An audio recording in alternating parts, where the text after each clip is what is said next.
Bienvenue sur la Web TV du quotidien national d'information Horizon. Le rendez-vous de l'histoire d'aujourd'hui sera consacré à une page sombre de l'histoire de l'Algérie durant l'ère coloniale. Au mois de juin 1845, les troupes d'occupation françaises vont perpétrer un abominable massacre dans la région du Dahra en enfumant des cavernes, des grottes où étaient entassés des centaines d'Algériens, c'est-à-dire des femmes, des enfants et des personnes âgées. Pour en parler aujourd'hui, nous avons avec nous M. Ali Fatah Ayadi, qui est réalisateur de documentaires sur l'histoire. Bienvenue, M. Ayadi. Merci pour l'invitation. Donc, pour revenir à notre sujet, vous avez réalisé en 2007 un documentaire sur les enfumades de la région du Dahra. Donc, pouvez-vous nous dire, est-ce que ça a été plus ou moins aisé de trouver la documentation, les témoignages autour de ce massacre qui a défrayé la chronique, y compris à l'époque? Tout à fait. Non seulement ça n'a pas été facile d'aller vers c'est quand même 1845. Et 1845, nous avions uniquement les mémoires de ceux qui ont commis ce crime. Mais moi, j'ai eu la chance de retrouver une descendante de Ouled Riyah qui avait à l'époque 100 ans. J'ai vu dans le documentaire. Et donc, mais elle était Alzheimer. Et donc, j'ai dit à ses parents, enfin à ses descendants, j'ai dit, appelez-moi n'importe. Quand elle retrouve ses esprits, appelez-moi. J'arrive tout de suite. Et ça se passait dans la région de Mostaganem, et exactement là où a été commis ce crime odieux, c'était à Nikmariya du côté de Mostaganem. Bon, alors, donc j'ai pu avoir le témoignage de cette dame extraordinaire qui est dans le documentaire, qui est restée jusqu'à maintenant une référence. Et puis, j'ai travaillé sur les mémoires de Bugeaud, de Pélissier, etc. Les enfumades du Dahra, proprement dites, ont été connues, celles de juin 1845. Pourquoi?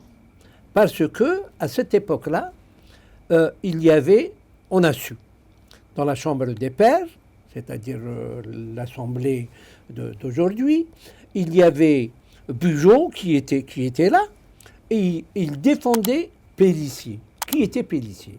Pélissier, c'est lui qui a commis cet odieux crime qui est les enfumages, d'abord on appelle ça, qui est devenu un peu plus tard l'expression enfumade. Mais bien avant 1845, il y avait en 1844 d'autres enfumades qui ne sont pas connues, mais celles-là, elles sont connues. Nous retrouvons dans les archives françaises, bien sûr, des protestations venant des élèves du lycée Louis-le-Grand. Louis-le-Grand est un très grand lycée à Paris, et où enseignait un grand monsieur algérien, pas à cette époque, bien plus tard, Moustapha Al-Sharaf, pour le citer, pour ouvrir une parenthèse. Et donc, mais attention, il y a une chose, quand les Français et les nostalgiques notamment, on parle de « ouais, mais on a parlé, le lycée Louis-le-Grand s'est révolté ». Il s'est révolté contre la manière et la méthode utilisée par l'armée coloniale française dans cette guerre. Ils ne se sont pas soulevés ou ils n'ont pas révélé ou ils n'ont pas mis en cause la colonisation. C'est très important.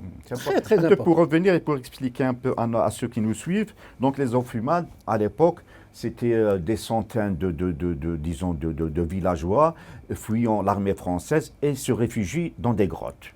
Et la méthode, c'était, au lieu que les militaires français aillent les déloger ou éliminer ceux qui étaient armés, ils ferment les grottes avec de la broussaille et ils allument le feu. Donc les témoignages déjà des officiers français étaient insoutenables, c'est-à-dire c'était carrément inhumain, c'est d'une barbarie. Je ne sais pas si on peut essayer des mots pour qualifier ce genre d'acte. Alors on va raconter exactement comment ça s'est passé, ça, parce que c'est très important. Donc dans la région de Mostaganem, il y avait un allié, un ancien combattant de l'émir Abdelkader, qui s'appelait Boumaza, mais de son vrai nom Mohammed Ben Abdallah, qui est issu de cette fameuse tribu qui a été décimée. Et permettez-moi de dire la chose suivante, ça n'était pas des centaines, ils étaient des milliers, plus d'un millier. Alors, et cette tribu s'appelle les Ouled Riyah. Les Ouled Riyah, ils étaient un peu plus de 1000. Donc, les colonnes françaises, dirigées par Pélissier, étaient derrière eux. Derrière, d'abord, Mohammed Ben Abdallah, derrière Boumaza. Derrière les résistants. Voilà. De l'époque. Mais la population civile qui subissait les attaques de l'armée coloniale française s'est enfuie. Et donc, c'est cette tribu qui s'appelle les Ouled Riyah qui se sont sauvés pour aller se cacher dans les grottes qui existaient à l'époque, et notamment dans cette grotte qui s'appelle, au lieu dit, Nikmeria, du côté de Mostaganem. Quand Pélissier est arrivé avec sa colonne armée, qu'est-ce qu'ils ont fait? C'est une région où il y avait beaucoup de tuas. Le tuas, c'est ce qu'on appelle communément l'arar. Et l'arar, en enfumant, c'est-à-dire en le brûlant, il donne une énorme fumée. Et donc, les soldats français de l'époque ont pris des tas de tuas, ils ont fermé la grotte, ils ont fermé les issues et ils ont mis le feu. Et nous avons, comme vous venez de le dire, ce qu'ont écrit les soldats, et même Pélissier et sa famille. Même Pélissier et sa famille qui a écrit. Et donc, moi, j'ai travaillé sur ça, parce qu'on n'a pas autre chose. Et, comme je vous l'ai dit, j'ai eu aussi la chance d'avoir cette dame, Hadja Zohra, qui a visité avec son... Et c'est son aïeul qui était debout, qui a vu, il était à cheval, et il a vu, et quand les soldats sont partis, il est parti voir s'il y avait des survivants. Il a pu en faire sortir 3, 2 femmes et un homme. Une femme est restée vivante, les 2 autres, donc il a été cherché avec son cheval, sur son cheval, de l'eau, etc. Et il a épousé cette fille qui était une survivante. Et Hadja Zohra est descendante de cette lignée. En tout cas, on le voit bien dans les témoignages de votre documentaire. Sinon, pour revenir, ce qui est important aussi, ce n'est pas la seule enfumade qui a eu lieu. C'est-à-dire, beaucoup se sont focalisés par rapport à cet acte barbare, mais en réalité, il y a eu Athénès, il y a eu un peu partout. Vous avez travaillé un peu sur tout le Dahra. Le Dahra, ça n'est pas simplement Mostaganem. Le Dahra, les montagnes du Dahra commencent jusqu'à Tipaza. Tipaza de l'autre côté, mais avant, du côté vers, après Blida, la Chifa et tout, et de là commence le Dahra. Et donc, bien avant, en 1844 notamment, Cavignac, Saint-Arnaud, tous ces officiers à la solde de l'armée coloniale française et sous les ordres de Bugeaud ont commis des crimes odieux comme cela. Et je vais vous dire aussi, il y a eu Ténès, il y a eu... Et nous avons les dates. Et c'est à travers leurs écrits, leurs mémoires, qu'on a recueilli tout cela. Et il est important maintenant, chez nous, en Algérie, que que ce soit les gens qui vous suivent ou les Algériens en général, et les jeunes Algériens en particulier, doivent connaître leur histoire et connaître ces crimes odieux qu'a fait la France. Et si l'on revient maintenant à maintenant, vous avez l'exemple comment il s'appelle, d'Apathy, qui a parlé des enfumades. Il a dit, nous avons fait plus que les nazis. Ce n'est pas les nazis qui ont appris aux Français à faire les chambres à gaz, mais c'est les Français qui ont appris aux Allemands, aux nazis, Et quand il a parlé d'Ouradour sur Touradour, glace, oui, c'est rien du tout. non, mais devant. en France, les nazis ont commis un seul crime, c'est-à-dire de cette ampleur-là, c'est Oradour-sur-Glane. Mais les Français, durant cette période-là en Algérie, je pense qu'il y a eu plusieurs Oradour-sur-Glane, hein, avec des Tout à milliers fait. de Ce qu'a victimes. dit, tout à C'est, fait. Et ce qu'a dit Apathy, qui a été renvoyé d'ailleurs d'RTL à cause de cela. Mais il faut dire que une chose, c'est que c'est nostalgique de l'Algérie française n'ont pas dit encore aujourd'hui leur dernier mot. Si nous regardons leurs télés et tout, vous allez voir comment ils sont derrière tout le temps. Apathy a été pris en parti. C'est une Donc, campagne qui est menée, tout ce qui Voilà, touche à tout à l'Algérie, fait. à son Donc, histoire. nous, en tant qu'Algériens, nous devons de connaître notre histoire et nous devons de savoir ce que la France coloniale a fait en Algérie. Et bien que l'on regrette ce que les nazis ont fait en France, Évidemment. parce que c'est des êtres humains. Alors, mais il y a deux poids et deux mesures. Quand on parle de l'Algérie, c'est pas grave. Quand on parle de la France et de ce qu'a fait, Ça devient grave. Ça devient grave. Pardon, pour revenir, ce qui est choquant, c'est un peu... Bon, on a tous lu les témoignages de ces officiers français, Bugeaud, Clausel, Montagnac, Cavaignac, Pélissier, qui ont commis ces horreurs. Et le fait qu'ils, c'est-à-dire sans aucune honte, sans aucun remords, ils écrivent, c'est-à-dire ils détaillent les crimes, c'est-à-dire ce qu'ils ont fait aux populations algériennes, sans, disons, avec fierté quelque part. C'est-à-dire à l'époque,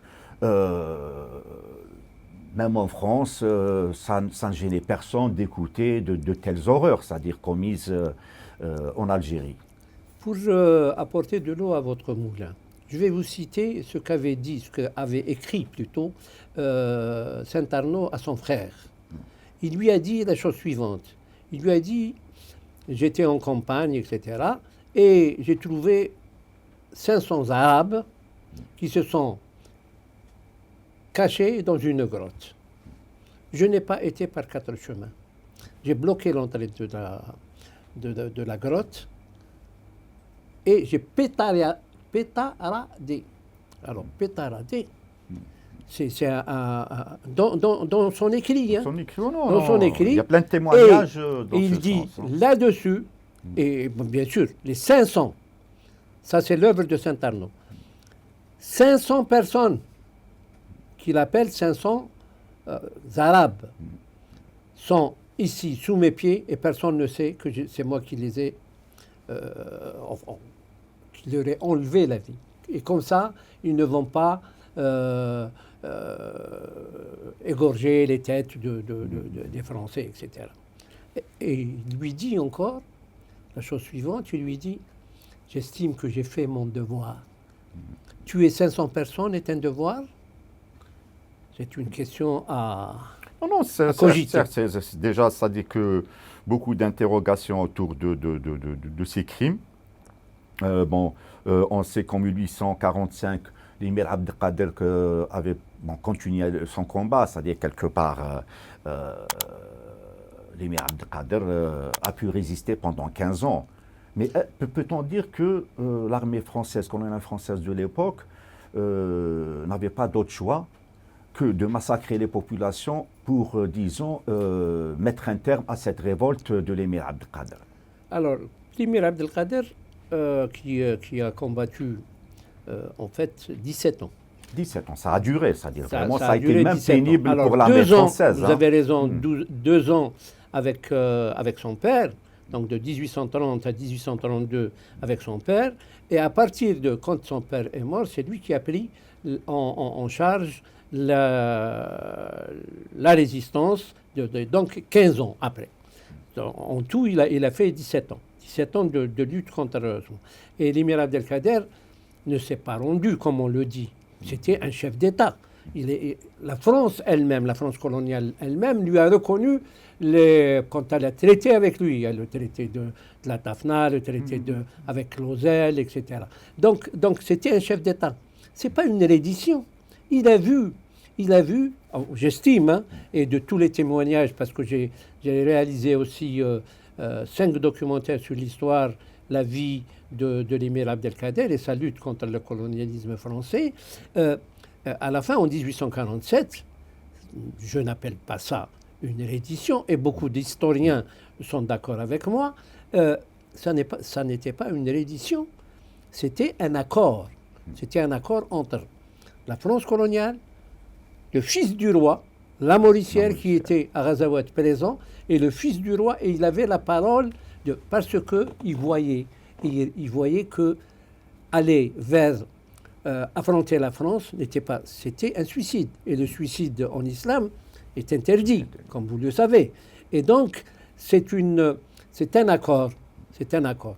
Il est très important parce que jusqu'à maintenant, beaucoup de gens disent « Ah oui, il a vendu l'Algérie à la France. Oh oui, il s'est rendu. » Mais il aurait pu mourir en héros et rester dans le... Il y a une propagande qui est véhiculée un peu, disons surtout sur les réseaux sociaux pour dire que l'émir Abdelkader est un vendu, je trouve que c'est tout à fait...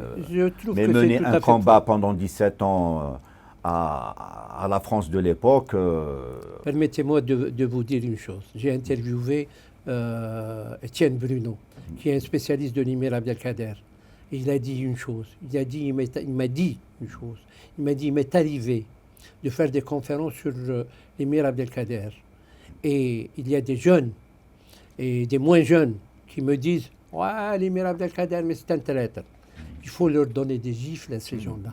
C'est comme ça qu'il m'a dit. J'ai gardé ça dans le documentaire. Pourquoi? Comment arriver à tenir tête à une armée comme l'armée française, l'armée coloniale française à cette époque-là, qui était la 4e puissance mondiale. Moi, je peux donner un exemple. Parce que quand on fait un travail de recherche historique, je pense en 1830, la population française était de 33 millions d'habitants. En 1830, la population algérienne était entre 3,5 à 5 millions d'habitants. Donc l'écart était pratiquement de 1 sur 10. Ce qui fait, c'est que l'armée française, c'est-à-dire au moment où l'émir Abdelkader pouvait mobiliser un combattant, c'est-à-dire la France de l'époque, vu sa population, elle pouvait mobiliser 10. Alors, je vais vous reprendre juste pour terminer, c'est-à-dire il a fallu pour l'armée française de l'époque mobiliser 100 000 soldats en permanence pour arriver à mettre un terme à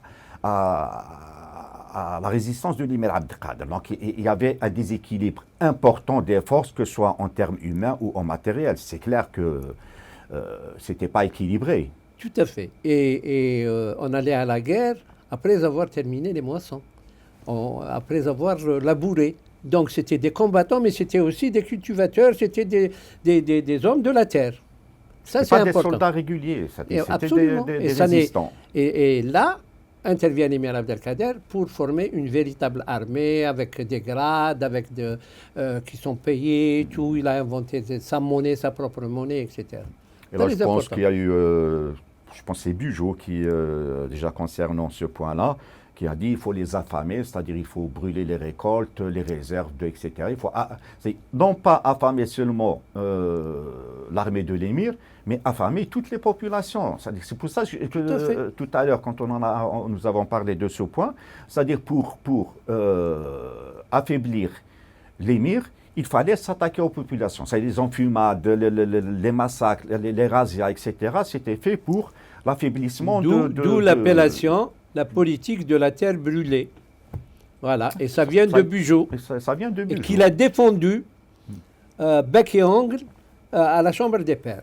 Et là où je pense Jules Ferry avait déclaré que la colonisation, c'est une œuvre civilisatrice. C'est-à-dire, on est venu pour civiliser un peuple barbare, alors que la barbarie des enfumages, je pense qu'on n'a pas d'égal. C'est-à-dire, on a dépassé de leurs propres aveux, ils disent que nous sommes venus, des généraux, nous sommes venus, soi-disant, civilisés, alors que nos soldats, quand ils sont venus, il y avait 81 universités, c'est-à-dire 81 zaouïas. Et la zaouïa de l'époque était quoi? Elle dit, on n'enseignait pas uniquement le Coran, et c'est eux-mêmes qui reconnaissent ça. Et ils disent, nous sommes venus civilisés par des soldats qui étaient illettrés.